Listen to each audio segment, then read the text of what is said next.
Hello friends, જય શ્રી કૃષ્ણ. તો આજે આપણે એકદમ યુનિક પરોઠા બનાવતા શીખીશું જે તમે ક્યારેય નહીં ખાધા હોય. તો અહીંયા આપણે લોટ બાંધવા એક કાથરોટ લેવાની છે અને તેમાં આપણે એક બાઉલ રોટલીનો લોટ, પોણા બાઉલ આપણે મેંદાનો લોટ અને જો તમારે એકલા ઘઉંના લોટના કરવા હોય ને તો પણ કરી શકો છો. તો અહીંયા હવે આપણે બંને લોટને સારી રીતે મિક્સ કરી લેવાના છે. તો લોટમાં આપણે મોણ માટે 3 મોટી ચમચી જેટલું ઘી ઉમેરવાનું છે. તો આપણે અહીંયા પરોઠાનો લોટ જ બાંધીએ છીએ પણ તો પણ ઘીથી મોણ દેવાનું છે. તો હવે આપણે થોડું થોડું પાણી નાખતા જઈ રોટલીના લોટ કરતાં થોડો એવો કઠણ લોટ બાંધવાનો છે. તો બહુ કઠણ પણ ન હોવો જોઈએ અને બહુ ઢીલો પણ ન હોવો જોઈએ, આ રીતનો લોટ બાંધવાનો છે. તો લોટ આપણો બંધાઈ જાય ને પછી તેના પર 1 ચમચી ઘી નાખીને મસળી લેવાનો છે. લોટ આપણો બંધાઈ જાય ને પછી તેને ડીશ ઢાંકીને 10 મિનિટ જેટલો રેસ્ટ આપવાનો છે. તો 10 મિનિટ જેવું થઈ ગયું છે અને લોટ પણ આપણો એકદમ સરસ કૂણ આવી ગયો છે. અને લોટને આપણે ફરીથી થોડો એવો મસળી લેવાનો છે અને સરસ રીતે મસળાઈ જાય ને પછી જેવડા આપણે પરોઠા બનાવવા હોય ને એ સાઈઝનો લુઓ લઈ લેવો. તો અહીંયા 2 રોટલી થાય ને આપણે એટલો લોટ લીધો છે. તો આ પરોઠા માટે લોટ આપણે જાજો જ લેવાનો છે, ઓછો નથી લેવાનો. અને ઘઉંના લોટમાં ડસ્ટ કરીને થોડું વણી લેવાનું. તો આપણે નાની રોટલી બનાવીએ ને એવડું વણી લેવાનું છે અને અત્યારે ફિલહાલ થોડું થીક જ રાખવાનું છે. અને રોટલી જેટલું વણાઈ જાય ને પછી તેના પર 2 ચમચી જેટલું પનીર નાખવાનું છે. તો પનીરને આપણે હાથથી થોડું મસળીને નાખવાનું છે. તો અહીંયા આપણે ડ્રાયફ્રૂટ્સ લીધું છે અને તેના એકદમ નાના ટુકડા કરી લીધા છે.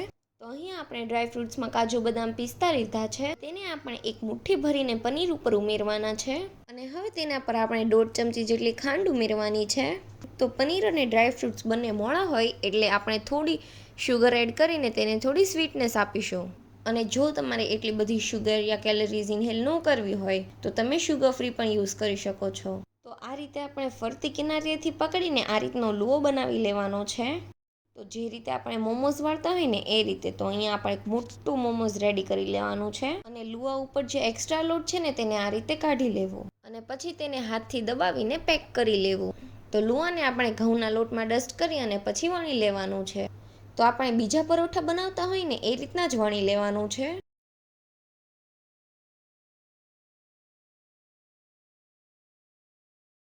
તો પરોઠું આપણું વણાઈને તૈયાર થઈ ગયું છે. તો હવે તેને આપણે શેકી લેવાનું છે. તો અહીંયા પહેલેથી જ આપણે લોઢીને ગરમ કરવા મૂકી દીધી હતી. તો અહીંયા નીચે આપણે રોટલી કરવાની લોઢી મૂકી છે અને તેના ઉપર ફરીથી આપણે લોઢાની જે મોટી લોઢી આવે ને તે લીધી છે. કેમ કે અહીંયા લોઢી આપણે થિકનેસ વાળી નથી ને એટલે આ રીતે ડબલ લેયર કર્યા છે. કેમ કે જે લોકો સ્ટ્રીટ પર આ રીતના પરોઠા બનાવે ને તેના પાસે થોડી જાડી લોઢી હોય છે. તો પરોઠા આપણે એકદમ પરફેક્ટ રીતે ચડે ને એટલે આ રીતે લોઢી મૂકી છે. તો આપણે ગેસની ફ્લેમ મીડિયમ ટુ હાઈ રાખવાની છે કેમ કે નીચે લોઢી મૂકી છે ને તો આ ઉપરવાળી લોઢી જલ્દી ગરમ નહીં થાય. તો પરોઠું આપણું એક સાઈડ ચડી જાય ને એટલે તેને પછી પલટાવી લેવાનું છે અને એકદમ ઝીણી ઝીણી ડિઝાઇન આવે ને ત્યાં જ પલટાવી લેવાનું. અને તે સાઈડ આપણે ઘી લગાવી લેવાનું છે અને બીજી સાઈડ ચડી જાય એટલે ફરીથી પલટાવી લેવાનું છે અને તે સાઈડ પણ આપણે ઘી લગાવી લેવાનું છે. અને આમાં ઘી વધારે જોઈશે એટલે તમને ઘી ઓછું લાગે ને તો ફરીથી ઉમેરતું જવું અને શેકતું જવું. તો આપણા પરોઠા પર એકદમ સરસ ડિઝાઇન બની ગઈ છે અને બધી બાજુથી એકદમ સરસ રીતે શેકાઈ ગયું છે. અને પછી આપણે આ રીતનો ગોળ ચમચો લેવાનો છે અને વચ્ચે વચ્ચે ખાડા પાડી લેવાના છે. તો ઘી થોડું વધારે જ નાખવું એમ કે ડ્રાયફ્રૂટ્સ ને બધું અંદર આપણે કોરું જ ભર્યું હોય ને એટલે. આ રીતે બંને સાઈડ એક સરખું શેકાઈ જાય ને એવું શેકી લેવાનું છે. તો હવે આપણે પરોઠાને ડીશમાં લઈ લેશું અને બીજા પરોઠા પણ આ રીતે બનાવી લેવા. તો બીજા બધા પરોઠા આપણે આ રીતે જ બનાવી લેવાના છે. તો પરોઠાને આપણે ગ્રેટેડ કાજુ બદામ પિસ્તાથી ગાર્નિશ કરી લેશું અને પછી તેને એકદમ પિઝાની જેમ જ કટ કરી લેવાનું છે. તો બહાર આપણે 400 થી 500 રૂપિયામાં આ પરોઠા મળી રહી છે પણ ઘરે આપણે એકદમ સસ્તામાં અને ઘણી વસ્તુથી જ બનાવીને આપણે પરોઠા રેડી કરી દીધા છે. તો આ એકદમ આપણે યુનિક રેસીપી છે ડ્રાયફ્રૂટ પરોઠાની અને એકદમ રોયલ છે. અને જો તમને અમારો આ વિડીયો ગમે તો વિડીયોને શેર જરૂર કરજો અને વિડીયોને લાઇક અને ચેનલને સબસ્ક્રાઈબ કરવાનું પણ નહીં ભૂલતા. તો એકદમ યુનિક અને નવી નવી રેસીપીઝ જાણવા માટે અમારી સાથે જોડાયેલા રહેજો. Thanks for watching.